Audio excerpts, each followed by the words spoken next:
headlines of this hour on VTV News. Vietnam and Russia enhance comprehensive strategic partnership. And ships reach TRUONG Archipelago, bearing Tet gifts and the New Year spirit. In our world news, U.S. announces restrictions on exporting AI chips.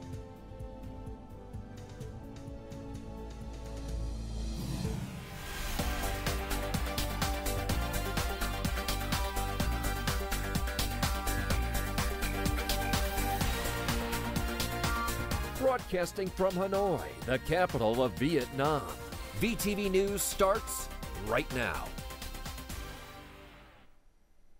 Good morning, it is 8 a.m. local time and you're watching VTV News Live. I'm Huyên Trân with the top stories. Party General Secretary Tô Lâm attended a gathering of former senior police officials on Tuesday, hailing their contributions to the collective achievements of the People's Public Security Force. He noted the Public Security Force has fulfilled its duties of guaranteeing security and order, actively responding to every circumstance, and taking preventive measures to prevent hotspots from emerging, thereby helping ensure a healthy and safe society. He attributed the force's achievements partly to significant contributions by former public security leaders and officials. On behalf of party and state leaders, the Party General Secretary wished the force and the former officials good health, happiness, and success in 2025. He expressed his hope that they would work to further help with the revolutionary cause of the party, state, and people, as well as safeguarding security and order.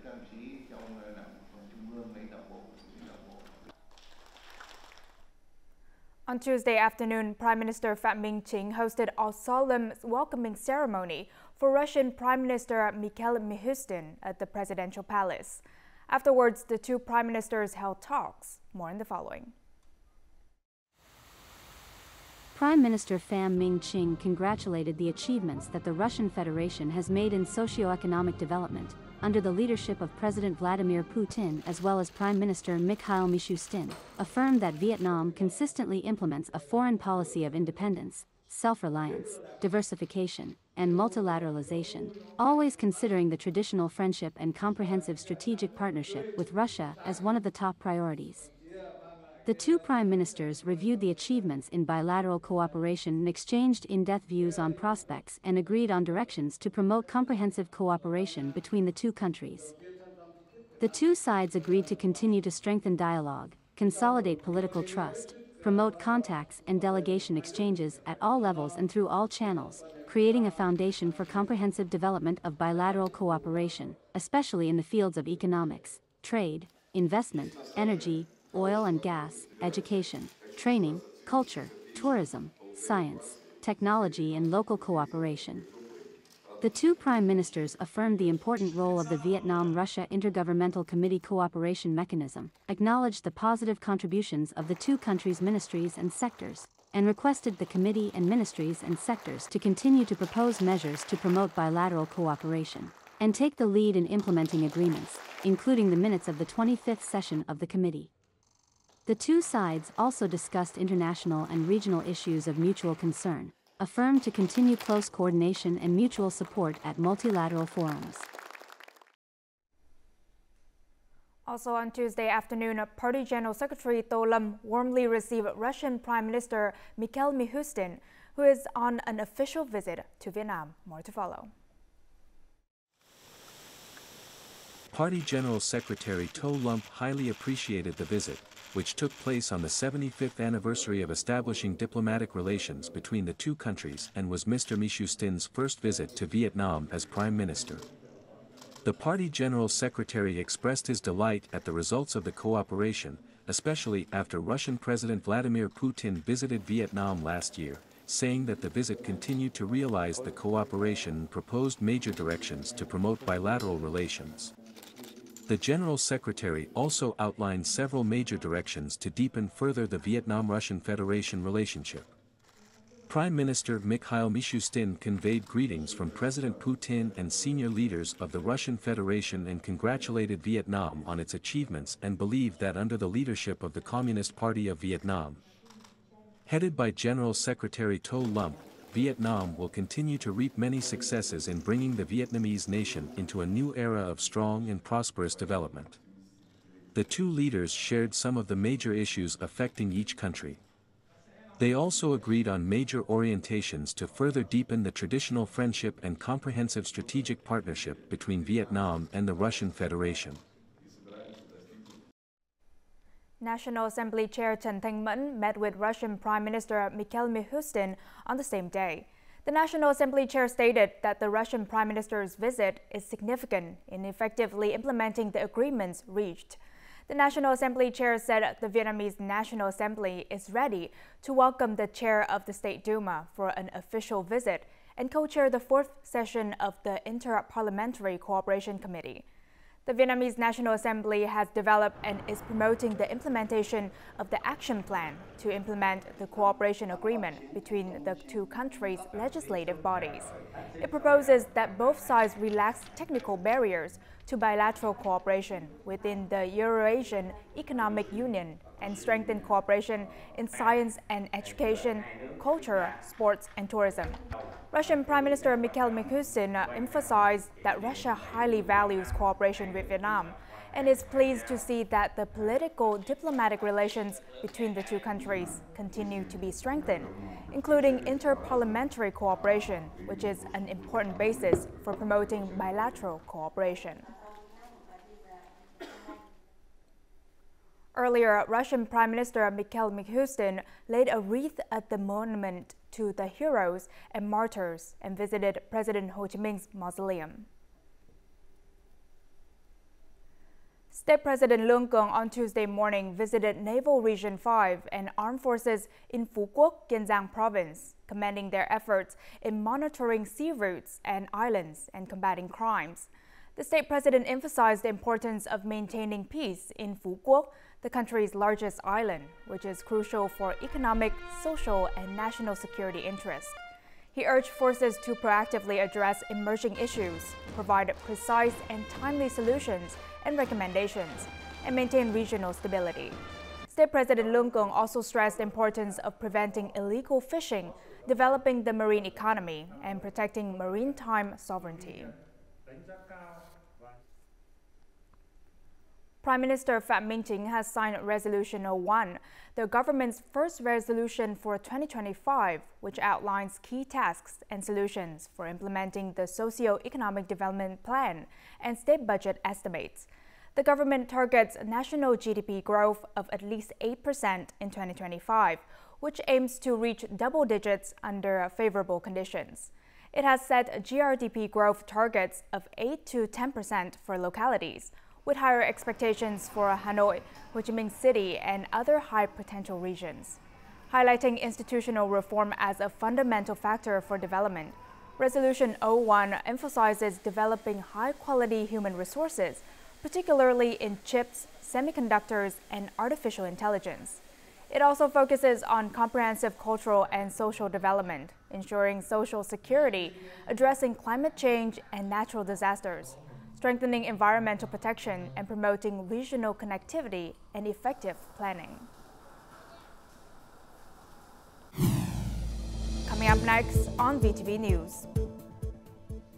Overseas academics have confidence in government's Resolution 57 action plan.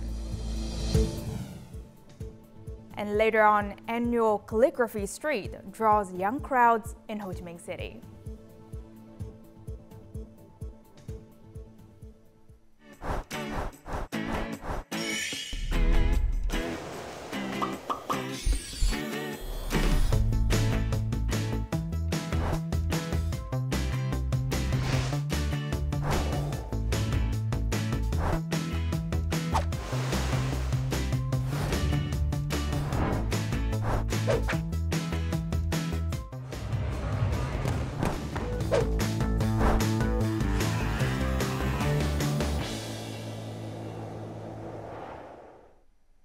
You're watching VTV News Live. The National Conference on Breakthroughs in Science, Technology, Innovation, and National Digital Transformation, held in Hanoi on the morning of January 13th, attracted special attention from Vietnamese academics living and working abroad. Many expressed their belief that the government's action program will create momentum for developing science, technology, and innovation in Vietnam. In line with Resolution number 57, the government's action program has set out 140 specific tasks, including a naturalization system, home and land ownership, visa issuance, work permits, and income for domestic and foreign scientists and experts. Previously, Vietnamese scientists and experts abroad hesitated to return to Vietnam because some conditions were not specifically guaranteed. However, due to Resolution 57 and the conference, I believe that scientists will not need to consider these anymore. According to statistics, Vietnam is only behind China and India in the number of experts working in developed countries. If we can attract those experts to work temporarily in Vietnam or online, we will have a huge number of highly experienced experts. To attract talent, Vietnam needs to develop modern digital platforms to support remote research and connect overseas experts with domestic projects. We need to use social media to introduce overseas experts to job opportunities in Vietnam. The government's action program emphasizes the need to develop universities into strong research entities, closely combining research, application, and training. Some universities in the UK and the US put their research into developed institutes and universities first, then connect with businesses to spin off, which can minimize the risk when investing in science and technology. The government's action program shows strong steps for the entire political system and the country to achieve the goals by 2030, with a vision for 2045. We realize that we have enough ability and facilities to reach international standards. We invest in science in a focused manner, and it will make Vietnam progress. We hope that in a short time, Vietnam can reach the high middle income country level and become a developed country in the near future.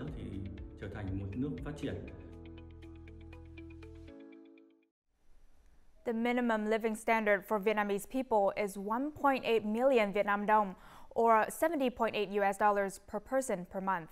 And this is according to the preliminary results of the 2024 Household Living Standards Survey by the General Statistics Office. And of this amount, the minimum living standard in urban areas is $90.5, while in rural areas, the level is below average at almost $67. Compared to 2023, the minimum living standard in 2024 has increased by 6.7%, while the average income per capita has risen by 8.8%. The minimum living standard is determined based on the equivalent value of food items necessary to provide 2,100 kilocalories per day for one person, and other essential items to meet the basic daily needs of life. Now, in just 1 week, VTV Friendship Hospital facilitated 4 families in donating organs from loved ones who had been tragically declared brain dead. And as a result, 15 patients in the final stages of organ failure received life-saving transplants. This record-breaking achievement in organ donation efforts reflects a shift in public awareness about how organ donations saves lives. A 63-year-old male patient had been living with cirrhosis for over 20 years and developed cancer 6 years ago. Doctor determined that treatment options were ineffective and the patient required a simultaneous liver and kidney transplant. My father, before the transplant, only had 6 to 9 months left. It's truly fortunate, and we are so grateful to the person who donated their organs. Connecting blood vessels also decreased significantly, from 45 to around 20 minutes. The surgery lasted under 6 hours, and by the next morning, the patient was able to have the ventilator removed. In 2024, VTV Friendship Hospital successfully performed 20 organ donations from a total of over 740 brain-dead patients. After conducting survey to understand the reasons families refuse organ donation, the hospital has developed appropriate strategies to approach these families.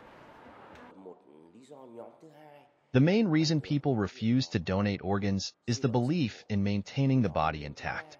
The second reason is public opinion.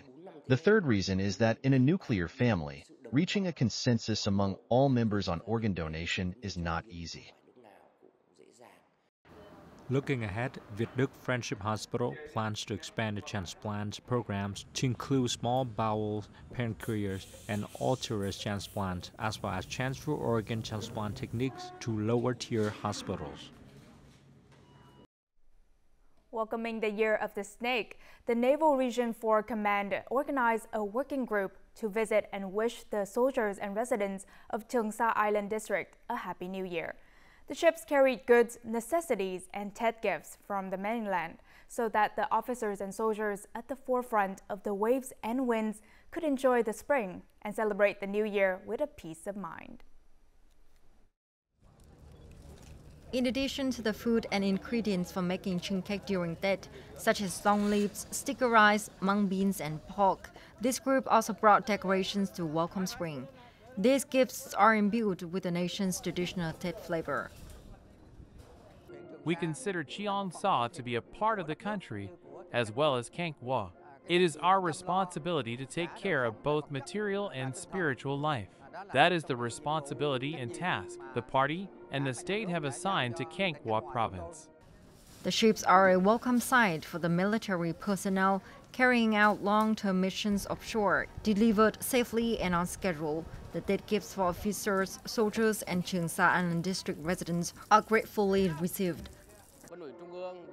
We have received the affection and attention of the party, the Central Military Commission, the Ministry of National Defense, local authorities, and even businesses to ensure that soldiers can celebrate Tet and enjoy spring while being highly combat-ready on the country's frontiers. The special mission brought spring, affection, faith, and simple gifts from the mainland to the remote islands in the spirit of the Rio towards the front line. These small gifts have motivated the soldiers and islanders in the Cheongsa archipelago to overcome challenges and persistently protect the sovereignty of the sea and islands of the fatherland. Fresh golden apricot blossoms, a symbol of spring, are being carefully nurtured at orchards across the country to ensure timely supplies for the 2025 Lunar New Year. Gardeners are now plucking the apricot leaves, and this is one of the traditional Vietnamese agricultural techniques, especially in the southern region, encouraging the apricot trees to bloom more beautifully and at the right time. This year, cold weather arrived earlier than usual, thus the leaf plucking process commenced a few days earlier than last year. So the apricot blossoms will bloom when New Year arrives and last until the 20th of the first lunar month. There may be a rising labor demand to care for the apricot trees, especially during this period. Currently, each leaf plucker is taking care of 5 to 6 trees and earning around $4 per day. The iconic Phố Ông Đồ, or Street of Calligraphy Masters, opened in Ho Chi Minh City on Monday. And for over a decade, this street has been a sought-after destination for those wishing to embrace the festive spirit of the Lunar New Year. In today's bustling modern life, it has also become a popular meeting place for young people who share a love for the art of calligraphy. For many years, Lee has eagerly anticipated in the opening day of Calligraphy Masters Street. This year, she arrived early to request a calligraphy piece. This is a cultural tradition, so I request a piece to preserve it. This year's Calligraphy Street gathers over 50 calligraphy masters. Interestingly, many of them are remarkably young. Nguyễn Hoàng Việt is a veteran participant after attending 15 years running. As a calligrapher, I deeply respect my patrons because they help preserve our nation's traditions. Choosing a fitting piece for someone based on their personality is a challenge, but it is also an opportunity to connect and understand each other better. The growing interest among young people in calligraphy signals a promising future for preserving this cultural heritage. We plan to incorporate new elements in the coming years, including English calligraphy and collaborations with international calligraphy artists. These artists come from Asia, specifically Southeast Asia. I think they will make an interesting mix for this year's TED cultural activities. Through their efforts, these young calligraphers continue to spread the beauty of this traditional art, keeping its spirit alive as the Lunar New Year approaches. Vietnam has been named one of the top 10 family travel destinations this year by the renowned American magazine National Geographic. The country stands out as an ideal destination for families seeking a relaxed journey to experience and learn about local culture.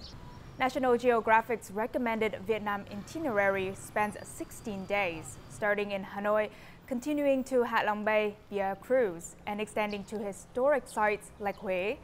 The magazine's other top recommendations include bicycle tours through major Ghana villages and treasure hunting in Egypt. Coming up next in our world news. U.S. announces restrictions on exporting AI chips.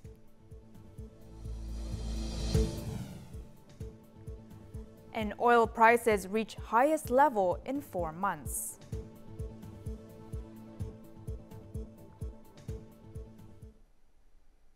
Now moving on to our world news, the latest U.S. sanctions restricting the export of advanced computing chips used for artificial intelligence has raised concerns from the European Union and China.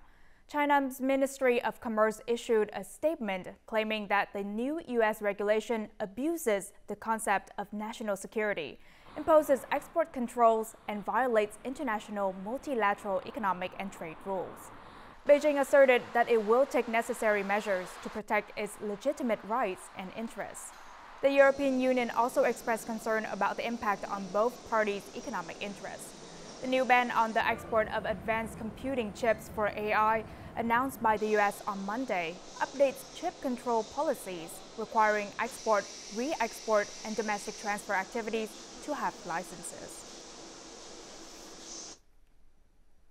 NATO member countries may need to allocate up to 3.7% of their GDP for defense to meet the alliance's new military capability goals. Secretary General Mark Rutte stated that this 3.7% GDP threshold could be reduced if NATO countries increase technological innovation and collaborate on joint weapons purchases. This statement was made in the context of U.S. President-elect Donald Trump's remarks last week, where he suggested that NATO member countries should spend up to 5% of their GDP on defense instead of their current 2%. According to the latest estimates, around two-thirds of NATO member countries achieved the 2% target last year. Oil prices paused their rally on Tuesday but remained near 4-month highs, with the market's attention focused on the impact of new U.S. sanctions on Russian oil exports. During Monday's trading session, oil prices rose by about 2%, reaching their highest level in 4 months. Specifically, Brent crude futures increased by 1.6% to $81.01 per barrel.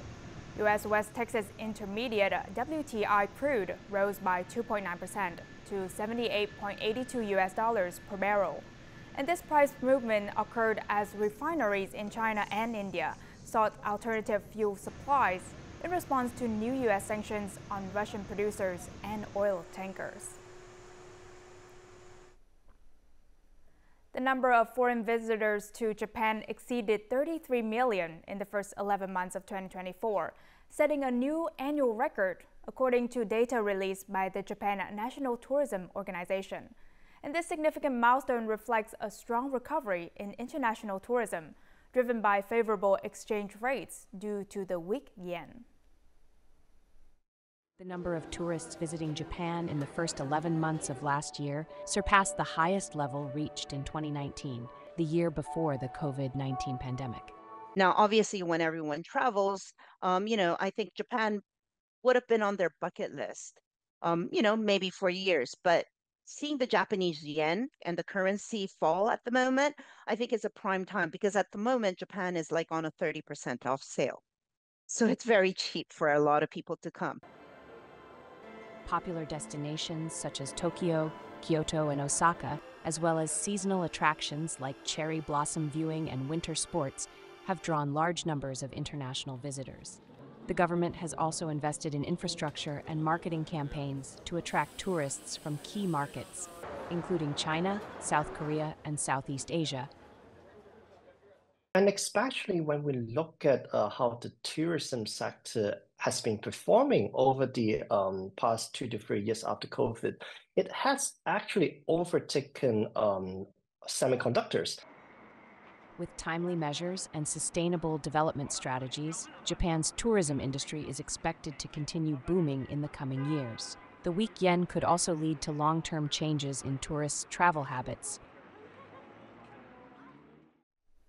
And as usual, let's move on to the weather forecast.